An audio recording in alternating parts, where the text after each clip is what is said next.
식품 환경위생 중간고사 시험 문제를 여러분들이 시험을 친 문제들입니다. 문제는 여러분들이 기록한 시험지에 의해서 점수 확보가 쉽지가 않을 것 같습니다. 그러니 시험을 쳤다고 모든 것이 끝난 것은 아닙니다. 자, 제가 여러분들이 과제를 하실 수 있도록 문제풀이를 하겠습니다. 과제로 제출해 주세요. 자, 첫 번째 문제입니다. 식품의 정의를 적어주세요. 자, 무엇이 식품을 어떻게 정의할 수 있습니까? 일단 법에서, 어느 법에서? 식품위생법에서 정의는 인간이 섭취하는 모든 것 중에 아플 때 먹는 의약품을 제외한 모든 것이다. 먹고 마시는 음식이다. 자, 이렇게 정의를 했습니다. 그러나 자, 이 법이 아닌 일반적인 우리가 다른 또 정의에서 본다면은 자, 이렇게 정의를 합시다. 자, 식품이란 우리 인간이 정상 생리 상태를 계속 유지시켜 주기 위해서 섭취하는 물질이다. 그러니까 정상적 생리 상태입니다. 자, 생리 상태가 정상적인 상태를 계속 유지를 해주는 것이 필요한데 이때 먹고 마시는 모든 것이 식품입니다. 그럼 의약품은 무엇이냐? 비정상적인 생리 상태, 다시 말해서 질병 상태에 있을 때 그 질병 상태를 정상 생리 상태로 바꾸어 줄 수 있는 물질을 우리가 의약품이라고 정의를 합니다. 그러면 자, 식품의약품이 아닌 독성 물질이 존재합니다. 독성 물질. 이건 다시 말해서 정상 생리 상태를 완전 비정상 생리 상태로 바꾸어 버릴 수 있는 물질입니다. 독성 물질입니다. 자, 이렇게 우리가 구분을 할 수 있겠습니다.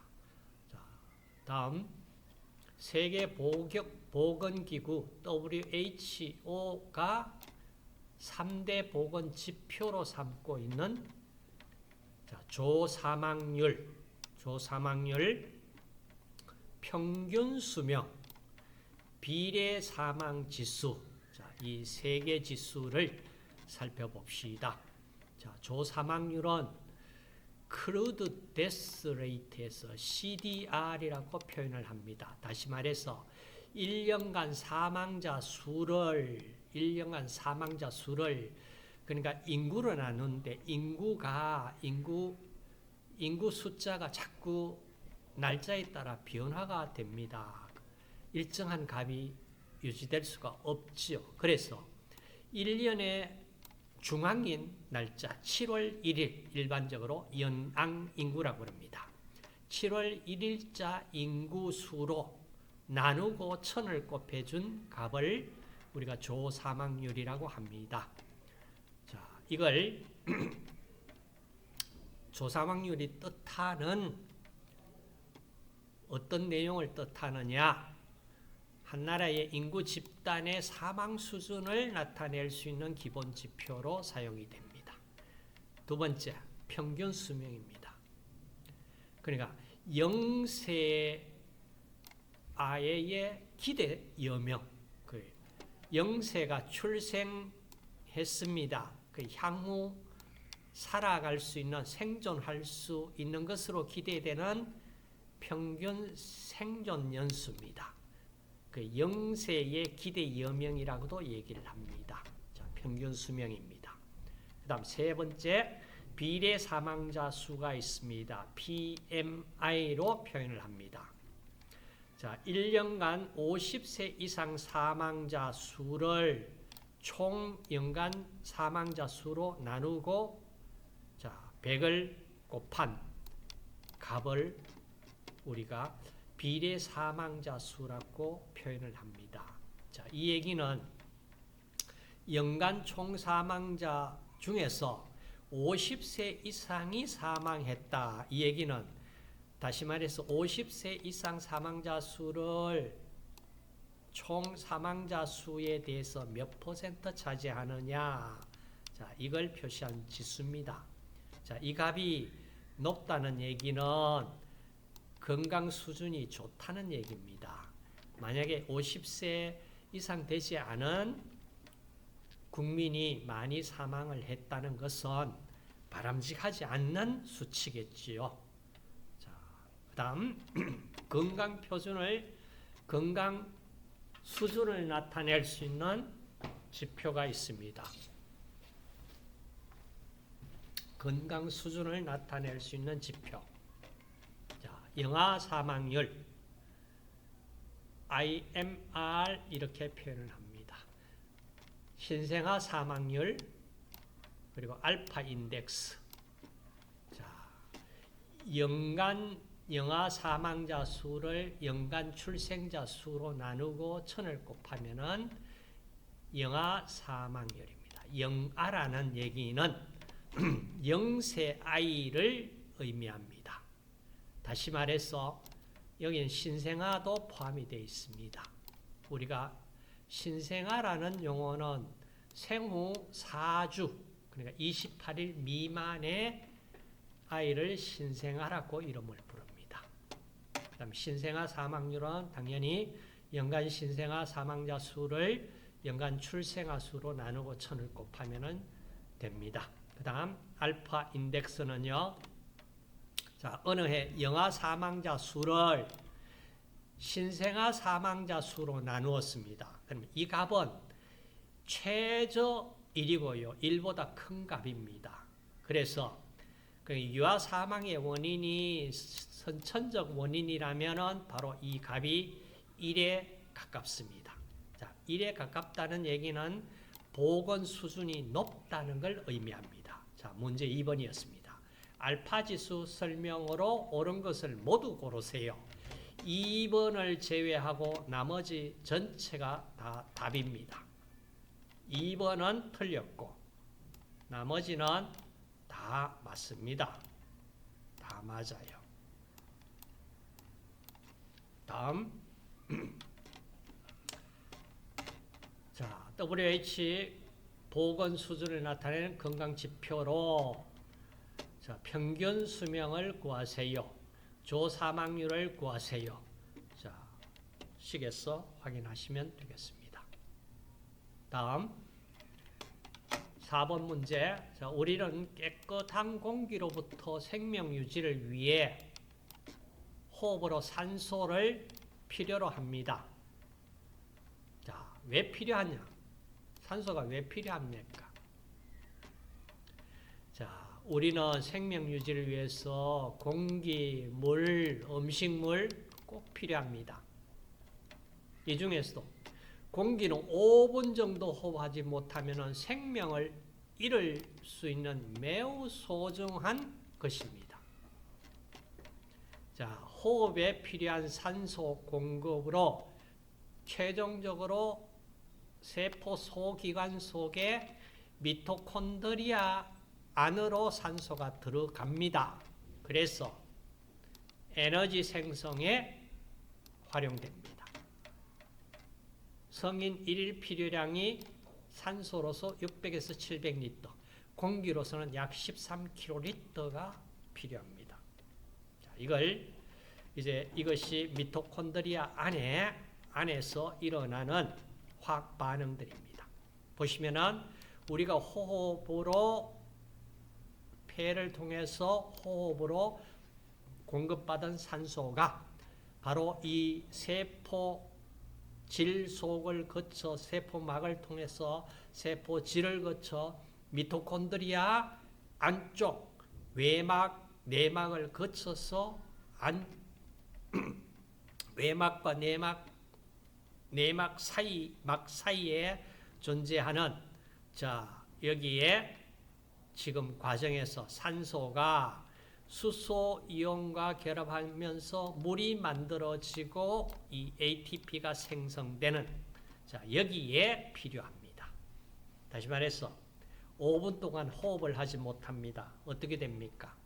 가장 첫 번째가 신경세포, 뇌세포가 산소 공급이 안 되고 죽어갑니다. 자, 이렇게 해서 5분을 넘기지 못한다 얘기입니다. 다음, 섭씨 온도와 화씨 온도 관계를 적어주세요. 자, 보시다시피 순수한 정유수의 끓는 점, 자, 끓는 점 100도씨, 섭씨 온도로 100도씨. 그 다음 어는 점 0도씨. 자, 이 사이 간격을 100등분 한다면은 바로 섭씨 온도입니다. 180등분을 한다면은 화씨 온도입니다. 근데 섭씨와 화씨 온도 상관관계에서 섭씨 온도 0도씨가 물에 어는 점이 화씨로 32도입니다. 180등분 했기 때문에 212도 됩니다. 화씨로. 자, 다시 말해서 이 구간은 동일한 구간입니다. 그래서 섭씨 온도를 100으로 나눈 값이 화씨 온도의 32도를 빼주고 180등분한 값과 동일합니다. 그래서 자, 이 식으로서 여러분 섭씨와 화씨 온도 관계식을 만들 수가 있습니다. 자, 다음 6번. 자, 기류에서 불감 기류가 뭐냐? 다시 말해서 우리 인간이 바람이 부는지 불지 않는지 감각으로 느끼는데 만약에 초당 0.5m 이하 값이라면은 인간이 느낄 수 없는 바람이다. 그래서 불감기류라고 이름을 붙였습니다. 다음 초당 0.1m 이하일 때는 우리가 무풍이라고 이름을 부릅니다. 그 다음 쾌적기류는 실내에서는 초당 0.2에서 0.3m, 실외에는 초당 1m 정도의 바람이 가장 기류가 쾌적한 상태를 나타내 준다. 자, 7번. 카타 온습도계로 실내 기류를 측정할 수 있다, 없다? 있다. 8번. 감각 온도라. 시료 공기와 동일한 온감을 유지하는 온도인데 이때 조건이 무풍시 습도는 포화습도일 때 기온을 말한다. 맞습니다. 다음 9번. 입자상 물질이 건강에 아주 나쁜 영향을 미치는데 주로 어느 쪽에 영향을 미치느냐? 호흡기계 그리고 심혈관계 질환에 영향을 미친다. 다음 10번. 대기오염의 2차 오염 물질로 구성된 것은 자, 가, 일산화탄소, 나, 오존, 다, 이산화탄소, 라, 황화수소, 마, 옥시단트, 바, 알데하이드. 자, 여기에서 2차 오염 물질은 자, 오존, 그 다음 옥시단트, 알데하이드 세 개입니다. 그래서 2번이 정답입니다. 기온 역전이 뭐냐? 대기 오염과의 관계를 설명하세요. 다시 말해서 기온 역전이라는 얘기는 자, 우리가 대륙권에서 위로 100m 올라가면 평균 약 0.65도씨가 낮아집니다. 기온이. 자, 이와 같이 고도 올라갈수록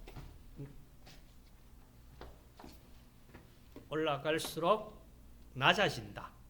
그런데 역으로 고도 올라갈수록 기온이 낮아지는 것이 아니고 일정하든지 아니면 증가해버리는 이와 같은 상태. 이것이 기온 역전층입니다. 다시 말해서 자, 이와 같은 층.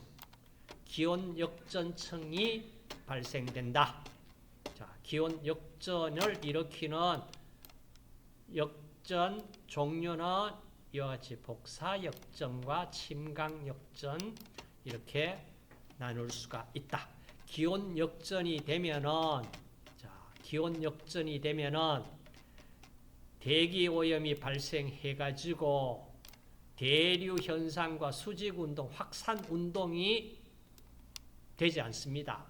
그러니까 지표 부근의 오염 농도가 굉장히 높아집니다. 그 공기를 통해서 우리가 호흡을 해야 된다. 결국에는 대기 오염에 의한 큰 사고가 일어납니다. 자, 이걸 일으키는 주 원인이 기온 역전입니다. 자, 다음 바람 이름은 출발점을 기준으로 해서 이름을 붙입니다. 다시 말해서 해풍은 바다에서 육지로 불어오는 바람을 해풍이라고 합니다. 그러면 육지에서 바다로 부는 바람, 이거는 육풍이에요. 그 다음 낮에는 해풍, 밤에는 육풍. 자, 이렇게. 그 다음 곡풍과 산풍. 자, 낮에는 곡풍, 밤에는 산풍이 붑니다. 자, 왜 이렇게 부는지 원인을 설명해 주세요. 결국에는 뭡니까? 바람이 분다는 얘기는 기압 차이잖아요. 기압 차이예요. 자, 크게 바람을 일으키는 원인이 자, 이 1번 우리가 높새바람, 팬풍이라고 이름을 부르는 높새바람. 두 번째 해륙풍, 해풍, 육풍. 자, 산풍, 곡풍. 자, 여기에 대한 내용을 여러분들 보시고 본인이 설명할 수 있도록 준비를 하시되, 자, 해풍이 발생하는 원인 하나만 보겠습니다. 자, 바다가 있고요. 육지가 있습니다. 그러면 만약에 낮에 햇빛이 쬐어진다면은 바다 물이 빨리 온도가 올라갈까요? 육지 땅이 기온이 빨리 올라갈까요? 각각 비열의 차이가 있습니다. 다시 말해서 햇볕이 쬐면은 땅에 육지가 빨리 가열이 됩니다. 그러면은 가열된 공기는 부피가 팽창하니까 위로 올라가 버립니다. 위로 올라가 버리니까 그 빈 공간에 어디에서 바다 쪽에서 바람이 불어오게 됩니다. 자, 이걸 이제 해풍입니다. 그래서 낮에는 해풍, 밤에는 육풍입니다. 자, 나머지 경우도 여러분들이 이와 같이 원인은 본인이 설명할 수 있도록 하십시오. 다음, 집진장치 작동 원리입니다. 자, 여기에 기록을 했습니다. 참고하시고